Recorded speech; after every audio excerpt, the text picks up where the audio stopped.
Well, good morning, ladies and gentlemen. As we begin our second session, Master of Science in Financial Engineering program at NUS Risk Management Institute, I'm very pleased to introduce our speakers. First up, we have Professor Yi-Chun Chen, Director, Risk Management Institute, as well as Ms. Jayne Roy, Senior Manager, Risk Management Institute, as well as there are two guests, Brian Lim and Yi-Chun Huang. So let's give them a big round of applause as they come up on stage. Let's clap for them, please. Thank you.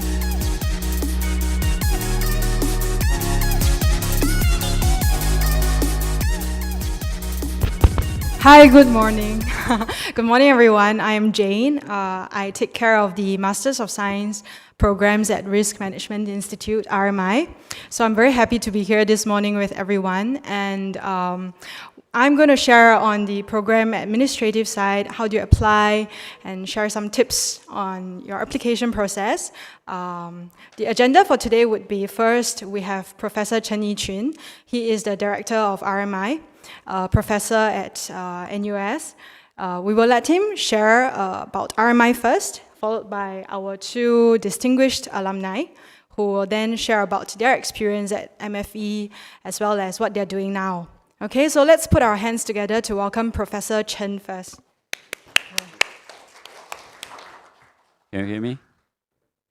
Okay, thank you, Chen, for the introduction, and thank you all for coming and welcome to our briefing. And I think I would like to share some critical facts about the program. I think Jen will be sharing with you more detail using slide. I don't have slide. First of all, the program itself, one unique aspect is that it has a long history. So the program was established since 1999. So for now, it's been 25th year. And thanks to the long history, we have also got a sizable pool of alumni, now over 2,500. And that's a very important resource in terms of the placement of our students. And also shows that financial engineering as a training is valued as time-proven. And the second aspect I want to share is this program is hosted by Risk Management Institute, which is a university-level research center. And that distinguishes us from other programs as part of the faculty or department. And I think the implication of that is that we have a lot of autonomy at RMI in terms of arranging timetable, classes, or new courses with distinguished professors. That includes, for instance, Professor Thomas Sargent, who is a Nobel laureate in economics, 2011, who just taught a course with us this year. And also Professor Wang Neng was previously affiliated with Columbia Business School and now teaching at the Chen Business School and in Beijing. And we also have Anissa Tuzi, now with New York University. I was also just visiting RMI and teach a course. And I think these kind of opportunities to engage, learn from the best minds in the profession is a unique aspect that distinguish MFE at RMI from other programs. And the third, I want to talk about student body. Each cohort, now we have around 110 students. And these are handpicked, selected from top schools in the region and worldwide. And that's reflected in the placement record. If you compare around, I think our record stands out. We have each year around 45% to 50% of students got job in financial industry of Singapore. And we still keep that record to date. Okay, so these are the important facts I would like to share. And then I will give more time to, we have two alumni here from the program, or not one alumni and one current students. And then Jen will also be sharing with you more details about the program. Thank you. Okay, thank you, Prof. Chen. Okay, now let's invite Brian. Brian to share more about the MFE and his experience here. Hi, good morning, everyone. So my name is Brian, and I'm currently a part-time student at MFE program at NUS. So before joining the program, I graduated with a degree in accounting, and I began my career as an auditor at Ernst & Young, and later transitioned to my current role as a financial derivative valuer. Numbers and finance has always been my passion, which naturally led me to where I am today. So why did I decide to pursue an MFE at NUS mid-career? So firstly, I recognize the need for strong foundational knowledge to excel at my role. Because my work involves complex financial derivatives, I felt that deepening my quantitative skills would significantly help me at work. The MFE program is highly recognized in the industry, and many of my colleagues who have completed the program also spoke highly of its impact on their careers. Moreover, the program offers a unique combination of finance, programming, and mathematics, a blend that is essential for everyone who is looking to delve deep into the complexities of financial engineering. Every course that I took was also highly relevant to my work. It allowed me to see things from a new perspective and immediately apply what I learned to real-world scenarios. And the highlight of the MFE program was the unique opportunity to attend a module at University of Oxford last year. This program was incredibly insightful. Hearing from the esteemed Oxford professors expanded my understanding of global financial markets. And it wasn't just all about academics. I also had a chance to use it to tour the UK, enriching both my professional and personal life. This international exposure is something I found uniquely rewarding and valuable. Another significant benefit of MFE program has been the opportunity to network with a diverse group of professionals who share similar interests. Being surrounded by classmates who are equally passionate about finance and quantitative analysis has been inspiring. The collaborative environment has not only allowed me to build meaningful relationships, but also to learn from the experiences of others from different sectors of the industry. This connection has expanded my professional network and also hope that this will lead to lifelong friendships. So, how has the MFE enhanced my work? In my day-to-day role as a derivative valuer at EY, my primary responsibilities include valuing complex derivatives and providing risk advisory services. Using the knowledge I've gained from MFE program has been very invaluable in this regard. For example, understanding stochastic calculus, which is taught in class, has allowed me to grasp complex financial derivative pricing models such as the Black-Scholes model. It also allowed me to better appreciate the nuances of the model. With the flexibility to choose my courses, every course that I took was directly applicable to my work. The program also enabled me to see challenges in a new light and equipped me with tools to devise innovative solutions. This deeper understanding enhances my ability to provide better valuation and risk assessment for my clients, adding significant value to the service that I provide. So for those of you who are undergrads or professionals contemplating further studies, I highly recommend the MFE program. So it equips you with a powerful toolkit that combines finance, programming, and mathematics, skills that are high in demand in today's financial industry. The program bridges the gap between theoretical concepts and real-world applications, preparing you to tackle complex financial challenges. Whether you're looking to advance in your career or pivot to a new field in finance, the MFE program provides the foundational knowledge and practical skills needed to succeed. In closing, pursuing the MFE at NUS has been a transformative journey for me. It not only enhanced my technical expertise, but also broadened my professional horizons. The opportunity to study at Oxford has also been an unforgettable part of my journey, adding a global dimension to this education. If you're passionate about numbers and finance as I am, and you're looking to make a significant impact in the field, this program could be the next big step in your career. It certainly has been instrumental in mine.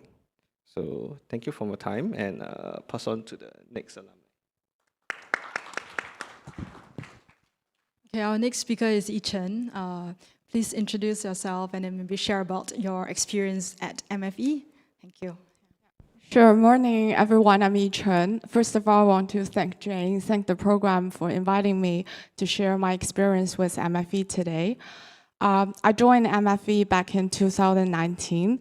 Back then, I just graduated from Fudan University in Shanghai with a bachelor degree in statistics, knowing vaguely that I might want to pursue a career in finance, but at the same time, I have very limited experience and knowledge about the industry as a whole, on a whole picture. So in retrospective, joining MFE program has really been a lucky and rewarding choice for myself.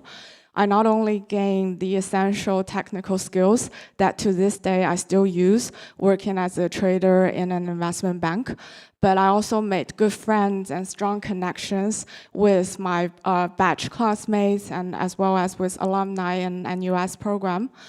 And most importantly, I think MFE does help to shape my early career path, which is what I want to share with you most. So first of all, MFE offers very strong, abundant resources and strong support for students at their early career stage.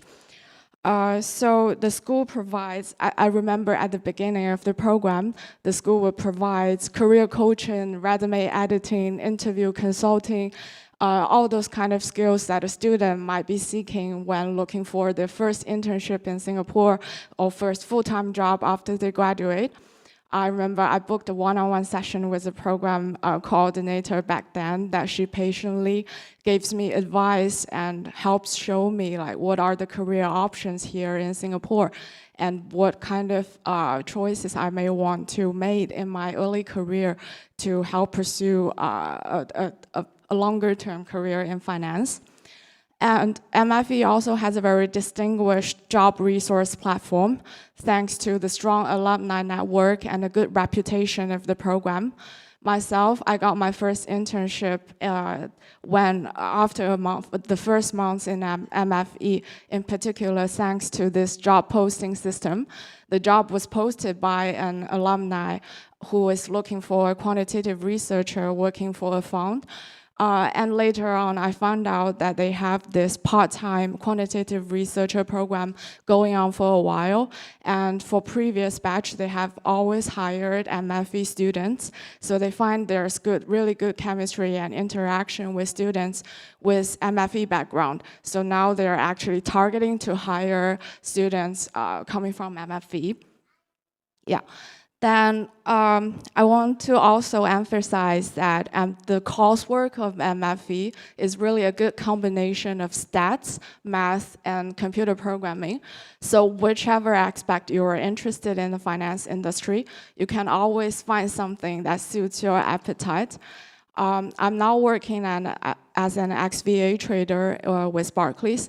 XVA is a very, very niche field in derivatives for investment banks. I remember when I first got interviewed for the job, I couldn't help Google LinkedIn, what's the profile of my interviewer, and I found he has a really, really in-depth career history back in XVA. But as a derivative study student, everyone knows about FX, knows about rates, but what exactly is XVA? I had to go back to my financial derivative coursework and find, oh, actually there is a half a chapter that covers XVA, which is a very, very niche topic in derivatives. That it shows how comprehensive MFE coursework can be. And to this day, during my work, I still use all those quantitative analytical skills, exotic pricing, derivative trading, derivative pricing in my daily work. Those knowledges tend to stay with you if you want to choose to pursue a career in finance. That's what I find MFE has been really helpful. I've been in Singapore in 3 years, working on a full-time job. Over the years, I met more and more industry peers coming from similar quantitative finance background, some from NUS MFE, some from NTU MFE, but overall people are valuing the background of a mix of finance and quantitative math more and more. That's what gives you edge on the future career path, I think. Thank you all. That's all my sharing. Okay, thank you, Yi-Chun. Very, very helpful. Okay, I will start sharing about the MFE program, okay? As Prof. Chen had mentioned earlier, we started since 1999, okay? So we have a really long history, and it's actually the first ever financial engineering program that was set up in Singapore. And so it's a very prestigious program, and the industry knows about us. So some people may have questions about, oh, how do you compare with MBA, Masters in Finance, MQF, etc. So the first difference is that we have been around for the longest. Okay, and the degree is a Masters of Science degree. It's offered by the Faculty of Science, but it is fully administered by the Risk Management Institute, RMI, which is our team. Okay, so what does that mean? RMI being an autonomous institute within NUS, we have a lot of autonomy in terms of hiring the right professors, in terms of arranging the curriculum such that it is updated, it is taught by the most experienced people. We have the autonomy to, arrange the resources for students to the best of our ability. Okay, so that students have career services, students have resources to Bloomberg, students have resources to the best teachers. Okay. The program is offered on both part-time and full-time tracks. It is fully on campus right now, although there are a small group of students who are currently on distance learning because they have converted due to a job placement overseas. Okay, so that is an option as well for students who are working overseas. Each cohort is around 100 to 120. So it is a small cohort, but we are looking to grow. And so we welcome everyone to apply early. Okay. We also have a DDP double degree program with Peking University, which has been in place since 2013. Okay, also a very pretty long history. And Prof. Chen Yi-Chun is our director at RMI. Okay, competitive advantages basically would be that you have access to research talks. You have access to conferences that are organized by RMI, and these are conducted quite frequently every year. Okay, and as students of RMI, you will be given access and priority to these functions and events. Okay, we also, for example, we have this picture is taken at University of Oxford, so we have an exchange with University of Oxford where it's a special course that is designed for MFE students. They will be, which is taught by the professors at Oxford. And at the end, you'll be given a certificate from Oxford as well, which is very useful on your resume. Okay. We also have industrial research projects under RMI, which we also hire the MFE students for. Okay, so you can also gain access to internships at RMI, and also a lot of job opportunities is sent out to students on a weekly basis, actually. So because of our long history, we have close to 3,000 alumni out there who will constantly keep a lookout for our students. So we have chat groups which involve the alumni, and as soon as there's any job opportunities at their respective companies, they will share this firsthand with our students. Okay, so it's a very caring and inclusive circle. Okay, so it's given, and our students have the privilege to gain access to these job opportunities before everyone else. Also, we have permanent facilities such as a computer lab, which has Bloomberg terminals at the computer lab, and so students can, just go in anytime, and they do not have to share with other students under faculty. Okay, so these are very useful resources that our students have access to. Okay, it is a very practical program with very practical courses. And every year we have alumni dinner, okay? So students get to meet with current and past students every year. And it's a free dinner for everyone to network and make friends. We also constantly have career talks. For example, this picture is with QRT recently. So we have a lot of companies, because they are aware of our program, they reach out to us and say, hey, we want to do a career talk. We have these job opportunities. So even Brian has come down before to represent EY, and his team came down to share more job opportunities that are currently at EY. So because of this, we have a very good relationship with industry, and they tend to come down every year to share about their company and, of course, meet our students. Okay? The program structure is as such. There are core courses, elective courses, and a financial engineering project, okay, making up a total of 40 units to graduate. Okay, the core courses are these 5, okay, so if you look into the curriculum that is offered by MFE and also the other programs, it is very important that you study what are the courses that are being offered to make sure that it is relevant to you and it is going to be useful for your future jobs. Okay, so the courses that we offer, it's very focused in these 3 categories: finance, mathematics, and computing. And this is very important, and it's a very good selling point, because you very rarely will find a course that has such a good mix, useful mix. Okay, so you can see that core courses involve derivatives, risk, stochastic calculus, programming, and econometrics. So some of you may have questions like, oh, I've graduated many years ago, how do I get back to studying these tough courses? So before this, we actually also have a bridging course, which teaches the fundamentals to students. Okay, so if you're not sure about these content-heavy topics, the bridging course will help you. And also, I think these courses are structured in such a way that the lecturers will always build up on the basics first. So they don't just throw you into the deep end and let you swim or sink. So basically, there is a structure where the lecturers will help you and guide you to understand the content well. Okay? Electives, there are many, many electives actually. We have a variety of courses, okay, that are relevant to industry. And it is possible that you choose the electives based on what you want to specialize in. Okay, so electives are for you to choose, okay?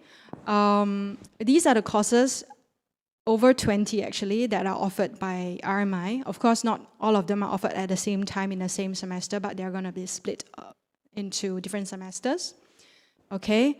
The newer ones are from 15 to 20 onwards. So actually you see that we review our curriculum every year and we make sure that the relevant topics are being covered.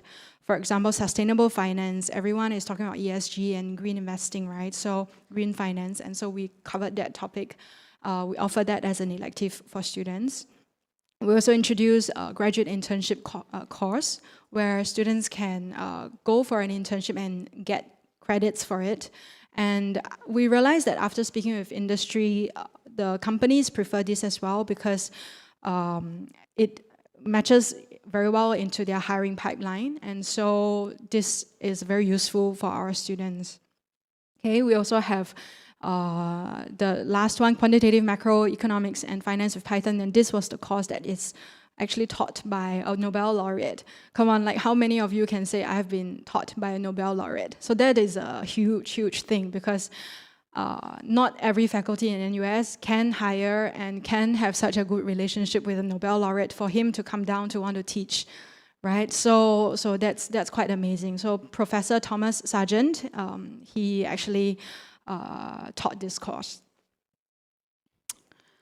Okay, we also have cross-faculty courses. So we have electives that are offered by other faculties, which our students can choose from, okay? But everyone is kept at choosing one, okay? But of course, if you're interested in bioscience, there are electives from there. Or if you're interested in statistics or other programs, there are also electives that you can choose from the other programs. Okay, so ISS, MQF, real estate. statistics, MBA Business School, and the digital finance from SOC, which is School of Computing. So we have a lot of electives for students to choose from. Moving on to the faculty members. So at RMI, we have different groups of lecturers. First one is under RMI ourselves, we have a team of lecturers. We also have lecturers from other NUS departments. A lot are actually from industry, which is very, very helpful because these industry practitioners are very senior in their jobs. So they're very in touch with what is currently going on. And as soon as there is a job opportunity at their respective companies, they will also share with our students and prioritize our students before anyone else. So we always encourage our students to network with these lecturers so they have a good relationship with the industry. Okay, we also have visiting professors, also very established and well-known professors. So Prof Nizar recently taught, and Prof Semyon, he is going to be teaching next semester, Professor Thomas Sargent next year. Okay? Okay. So for a master's degree, it is usually for full-time. You can take up to 2 years. Most of our students complete it within 1 to 1.5 years. Okay, we also have part-time students who can take up to 4 years to finish the degree. Another very important thing about RMI is that we have a very comprehensive suite of career services, okay? So we share job opportunities with our students all the time. We encourage our students to network with industry when they're here, okay? Regular talks, a strong alumni network from the over 3,000 alumni that we have, okay? As well as career advisories under the CFG office, who work very closely with us. Okay, moving on to student profiles. About 70% of our students are full-time, about 30% part-time, okay, and about 70% foreign students. Although increasingly, we are getting a lot of Singaporeans and PRs. So as Singaporeans and PRs, you are aware that we recently have a rebate, which is up to 40%, which is very, very attractive. So I encourage all of you to apply. Okay, part-time students are from banking, tech sectors. Okay, so 2022 class have graduated recently. Okay, 80% had completed the program by August 2024. Okay, the entire cohort actually obtained jobs during the course of their study. So this kind of placement rate is very high actually. So they most of them managed to find a job during their course of study, and a very small percentage would be able to find a job within the first 3 months. Okay, and also we have students who are converting to part-time while studying because they managed to find a job during the course of study. Okay, job placements by country and by sector. Increasingly, also we realize a lot of students are going into crypto trading, so they managed to find jobs there, fintech and tech. So is MFE a viable investment? The current course fee is about 64,000 before any rebate. But if you look at the average income, you'll be able to break even pretty soon after like maybe the first 4 years. Okay, so this shows the average income monthly. So, I mean, under financial services, monthly you are getting an average of 12K, including bonus. I guess the two alumni can speak better on this. But yeah, so it is a viable investment. Okay, job placements, these are the companies that our students are currently working at. Okay, a lot of front office. And in China, placements in China. Okay, for MFE admissions 2025, I encourage you to apply as soon as you can. Okay, a good 4-year undergraduate degree. TOEFL, IELTS is optional, because if you studied in Singapore, then the course of instruction was in English, so that's not necessary. Okay, optional for GMAT and GRE, but if you feel that that's going to help you, then feel free to use it as well. Okay, work or internship experience is preferred. And we don't really select you for interviews. We may call you up for an interview if we need to clarify any documentation. Okay. Also, another perk, because RMI, we are an autonomous institute, so we are able to give out scholarships. Actually, if you look around at this coursework fair, right, for master's level, there isn't any scholarships, actually, but because we are an autonomous institute, we are able to give out scholarships to those deserving students. Okay, so we actually give out scholarships to ASEAN students, as well as those deserving students. Okay, either in full amount or partial. Okay, now, so I urge you to apply early. The deadline is 15th March, but we are already reviewing the applications on a rolling basis. Okay, so the earlier you apply, the earlier we can review. Okay? Application fee is $100. So you have to pay it online and make sure that you see that your status is submitted, because we realize a lot of people start an application, but make sure that you see it as a completed. Otherwise, we will not be able to review your application. Okay? Okay. I think that's all. Let's open up for Q&A. All right. Thank you very much. Can we just give everybody on stage a big round of applause, please? Yeah. So right now, we will open up for a 20-minute Q&A session. And of course, it's conducted via Poll EV. You can take out your cameras and scan. Those of you who are joining us online, please join us as well to ask the question and pose your question so that our speakers can answer all of you. And I'm sure everybody's gonna, get a lot of good answers from them. And of course, those of us who are here physically, you can also hit to the microphone that's right in the middle. If you've got a burning question, you can ask as well. All right, so we'll give you a few seconds to prepare your question if you have a question to ask. And as you prepare, I shall take a look at what is the update. All right, let me start first. Maybe I'll just pose a simple question. How many distance learning students do you take in every year? And are there special circumstances to be fulfilled in order to be considered? Okay, I'll take this one. Okay, for distance learning students, right, the criteria is that you must have already found a job overseas. So for example, right now, we have about 5 distance learning students. Okay, one is based in Switzerland, one in Jakarta, Japan, and other countries, basically. So the criteria is that you already have an employment there, okay? Then we will be able to convert you.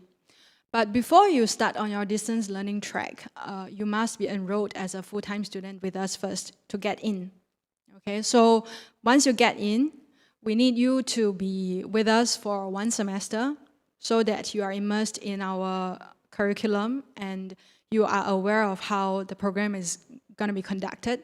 Okay, after that first semester, you then can convert to a distance learning track.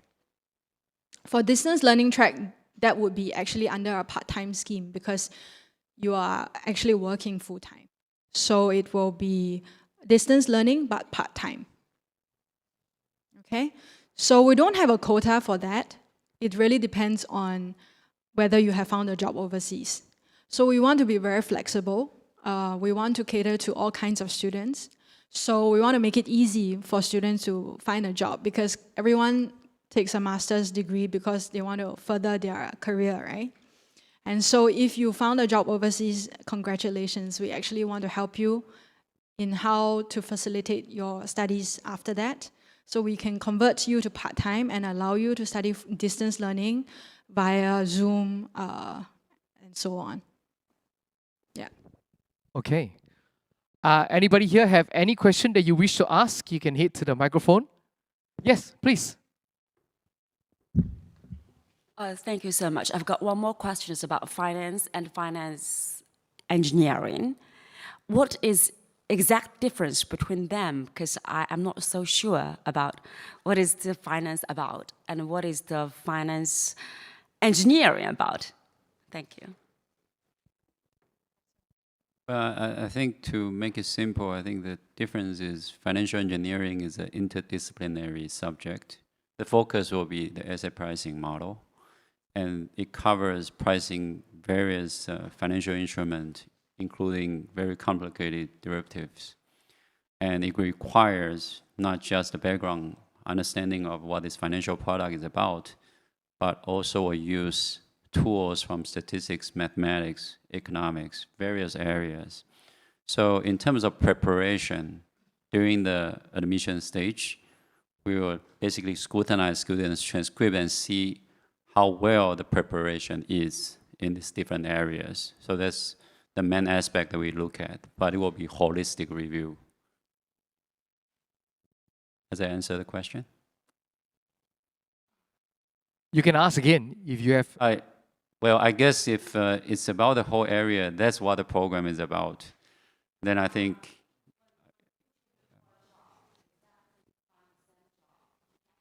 maybe for this we can have alumni share more.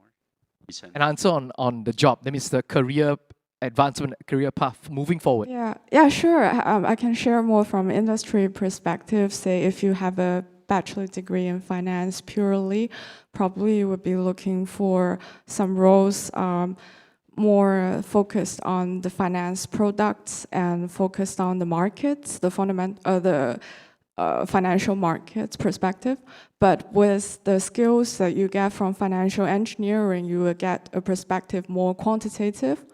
And you will get more technical skills in statistics, mathematics, and you will learn as Professor mentioned, the fundamentals of those financial products. As in, there are a lot of job category in the finance sector, but I would say financial engineering tend to be on the quantitative and technical side of things. I'm sorry to get your time. I have one more question about the students' background, about the university background. I mean, when two different kinds of students, they are applying for the finance and finance engineering, are there any differences between their majors in the universities? And is my question clear? I think that's a great question in terms of differentiating the focus of a finance program versus a financial engineering program. So if you look at our student profile, it's actually a mix of students coming from different disciplines. So we have students from math, statistics, students from computer science, economics, all this. And I think it's a very, very interesting experience to have all students studied together with a central question in mind, that's the asset pricing. So I think that's how I will pitch the difference. And if you look at the finance program, I guess most of the students will be coming from a finance background. Yeah. Thank you. Yeah, also to add on, we actually have students from chemical engineering, mechanical engineering, law, yeah. So we take in a diverse group of students. Yeah, and we also have part-time students who have like over 20 years of experience, who are like, who own their own companies and, running a business. So it's really diverse.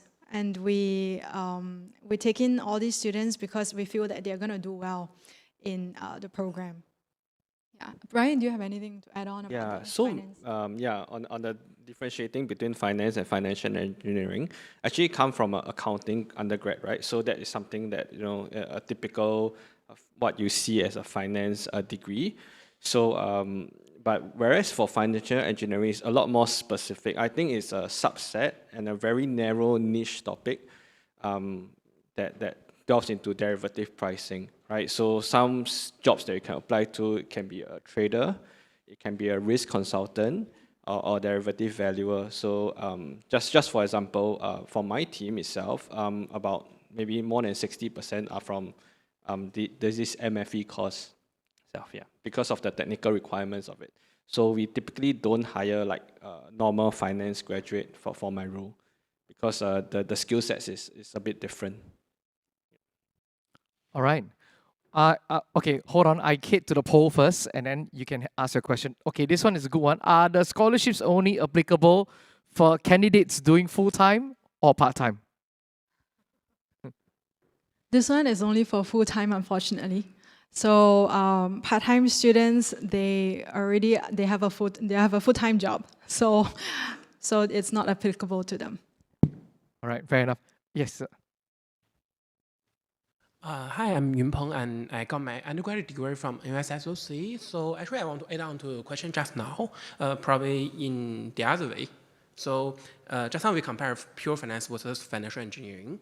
But let's say the first part of the question is that because I only get my first experience in programming, because I get my degree in computer engineering at NUS, so I do not really know anything about finance. So would that be a challenge for me, either in the study or in the admission? I don't think you have any problem with studying the program. And the reason is, as Chen mentioned, for background preparation, we start from scratch. We have the bridging course to build the essential background that you need for the program. And mostly you have got difficulties if they don't have math background to start with. Some of our students don't even know coding to start with. And we also have a Python bridging course for them to build that skill set. And for you, if you are familiar with coding, then you probably need to become more on the math side or the finance knowledge. But there wouldn't be a problem because, again, when you go to the compulsory, the capstone courses, our lecturer will be start from scratch to tell you what this product is about. And I think you just need to have build a steeper learning curve along the way. Okay, so the second question is that, so if we compare to some more technical major or courses, let's say SOC offer a digital fintech course for master as well. And I actually see that even some elected from them, which are actually from RMI. So if you compare, let's say, digital fintech versus MFE, would be some of the, I don't know, like advantage of MFE or some of the points that MFE will be better? I think we also cover a bit of that. If you want me to compare, I think one main difference is the program has a long history, and therefore, in terms of the content of the discipline, is well established. So what is the central idea in asset pricing? There's no arbitrage pricing. So that's a key principle there, which you will come to see again and again in different courses and reflected in different derivative pricing problems. Whereas for fintech, I think I would say this is a new subject, and therefore in terms of the methodology is still evolving. And as a result, you probably got different content depending on who are your lecturers in the programs. So I think that's the difference. And also related difference will be the size of an alumni pool that we have in the program. And for us, as Jen mentioned, we have close to 3,000. So this is a very valuable resource that you will have compared to joining a more newer programs. Yeah. Thank you. Yeah. Also, to add on, I think the difference also, think of it in terms of future job, your future career. So basically, digital fintech is very different from financial engineering in the way that our students graduate and they go into banking, go into finance, they go into trading, risk, right? Digital fintech will have a slightly different career path. So I think about in terms of like in future, what do you want to do? Yeah.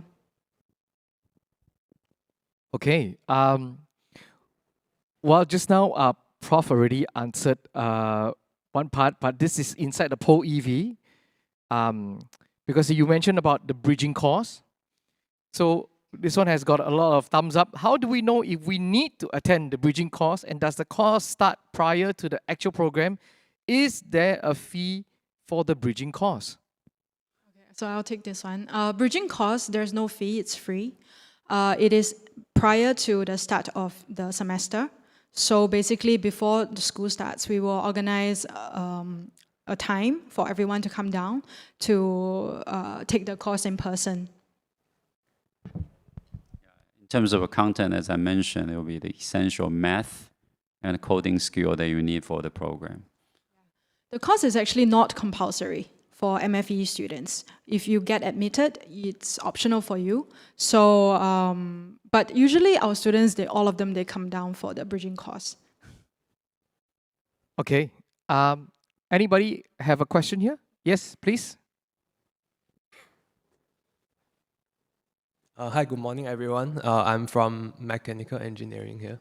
And as you guys know that we have people from our alumni from statistical background and finance and also computing. What about mechanical engineering? Like, Yes. will there be a difficulty in the transformation, you know? Okay, so we have students from mechanical engineering also, chemistry, so a lot of engineering students. So far, no difficulty, no one has failed. Everyone passed very well.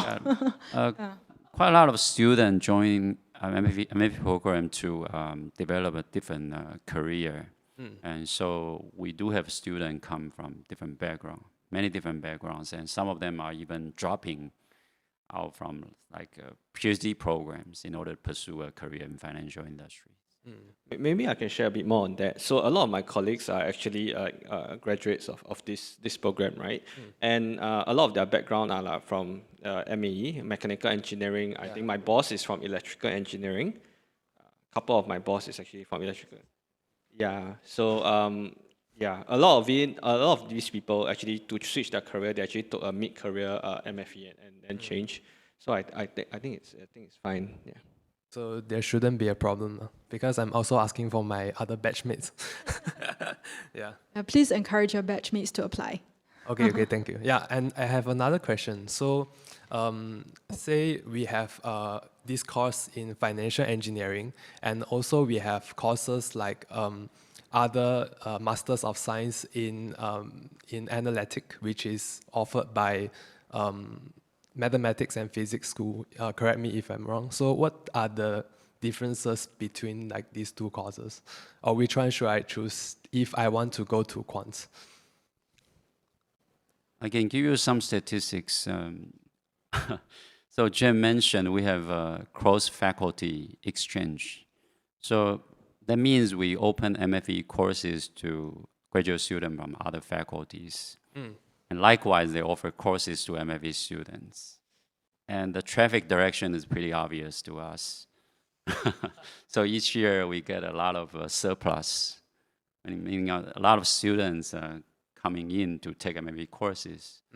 Whereas we sometimes have to try very hard to come up with courses to interest MFE students to go out.